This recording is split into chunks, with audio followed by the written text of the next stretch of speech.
Media service channel YouTube تے چلدا a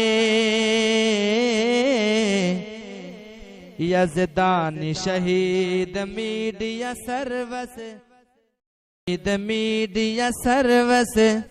channel YouTube تے چلدا اے نحمدہ و نصلی علی رسولہ الکریم اما بعد فاعوذ باللہ من الشیطان الرجیم بسم اللہ الرحمن الرحیم۔ ناظرین کرام، انتہائی افسوسناک خبر کے ساتھ آپ کی خدمت میں حاضر ہیں۔ ہمارے بہت ہی پیارے دوست اور بڑے ہی اچھے بندے جن کا تعلق ضلع قصور سے ہے، اور ابھی پچھلے دنوں ہی ان کو جو ہے نا جمعیت اہل حدیث پاکستان کا امیر بنایا گیا تھا ضلع قصور کا، سردار عبدالستار ندیم صاحب رحمۃ اللہ علیہ۔ تو وہ ان کی خبر وفات کی سن کر جو ہے نا ایک دم جیسے پیروں کے نیچے سے زمین نکل جاتی ہے، یہ والا معاملہ آج بنا ہے۔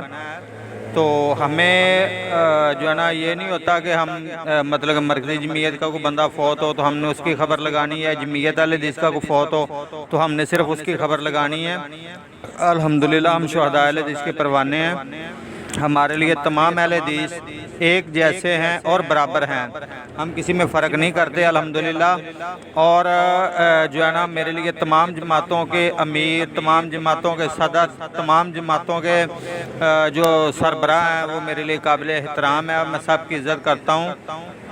تو آج سردار صاحب کی جو ہے نا سردار عبدالستار ندیم صاحب رحمۃ اللہ علیہ کی وفات کا سن کر جو ہے نا، کیونکہ ماشاءاللہ بندے بہت اچھے تھے اور 5 وقت کے نمازی اور بڑا وہ کام کرنے والے بندے تھے، مخلص ساتھی تھے۔ اللہ پاک ان کی مغفرت فرمائے اور اللہ پاک ان کے درجات بلند فرمائے۔ تمام ساتھی ان کے لیے دعا ضرور فرمائے۔ السلام علیکم ورحمۃ اللہ وبرکاتہ۔